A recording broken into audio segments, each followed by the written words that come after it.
બનાસકાંઠાના ધાનેરામાં ગ્રાહક સુરક્ષાને લગતો એક ગંભીર કિસ્સો સામે આવ્યો છે। નગરપાલિકા કચેરી સામેની એક દુકાનમાંથી ખરીદેલા ઘઉંના લોટમાંથી અસંખ્ય જીવાત નીકળતા ગ્રાહક અને વેપારી વચ્ચે ભારે બોલાચાલી થઈ હતી, જેનો વિડીયો સોશિયલ મીડિયા પર વાયરલ થયો છે। ધાનેરામાં એક શ્રમિક પરિવારને કરિયાણાની દુકાનમાંથી ખરીદેલા લોટના કારણે મુશ્કેલીનો સામનો કરવો પડ્યો છે। મૂળ રાજસ્થાનના અને ધાનેરામાં કડિયા કામ કરતા આ શ્રમિકોએ 2 દિવસ પહેલા નગરપાલિકા સામે આવેલી એક દુકાનમાંથી 510 રૂપિયામાં છૂટક ઘઉંનો લોટ ખરીદ્યો હતો। આ લોટમાંથી રોટલી બનાવ્યા બાદ જમતા જ શ્રમિકોની તબિયત બગડી હતી। શંકા જતા તેમણે લોટની તપાસ કરતા તેમાંથી 1-2 નહીં પણ અસંખ્ય જીવાત નીકળી હતી। આ મામલે રજૂઆત કરવા માટે આજે તેઓ ફરી તે જ દુકાન પર પહોંચ્યા હતા। कोई को बनाई से भाई आ भी सकते हो भाई हमारे के जेटली कराय हमें कोई भी जेटली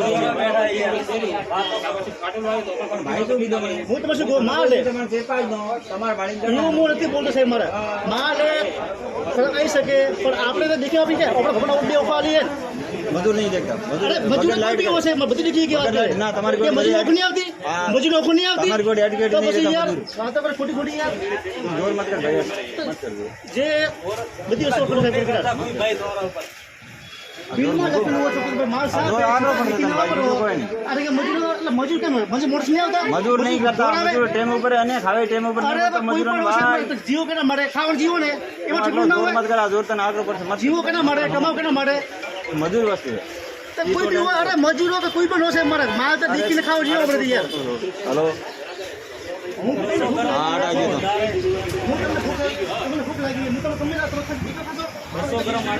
तहसील धोरीमना मैं यहाँ धोनेरा काम करता हूँ, कड़िया काम।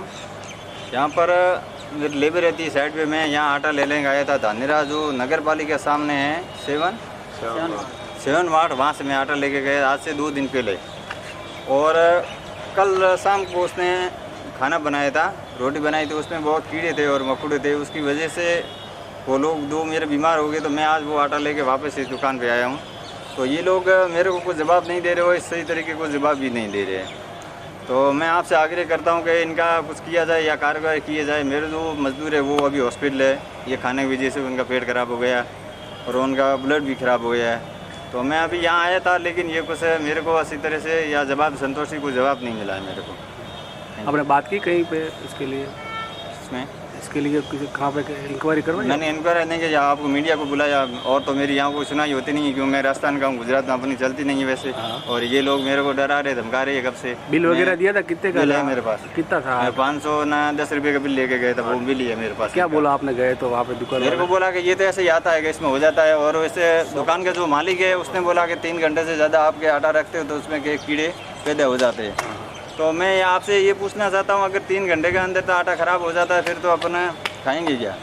ये बात है। શ્રમિક ગ્રાહકોએ આ સમગ્ર ઘટનાનો વિડીયો પણ બનાવ્યો હતો અને તેને સોશિયલ મીડિયા પર વાયરલ કર્યો છે।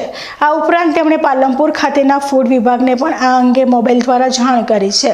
આ ઘટના ખોરાકની ગુણવત્તા અને વેપારીઓની જવાબદારી પર ગંભીર સવાલો ઊભા કરે છે।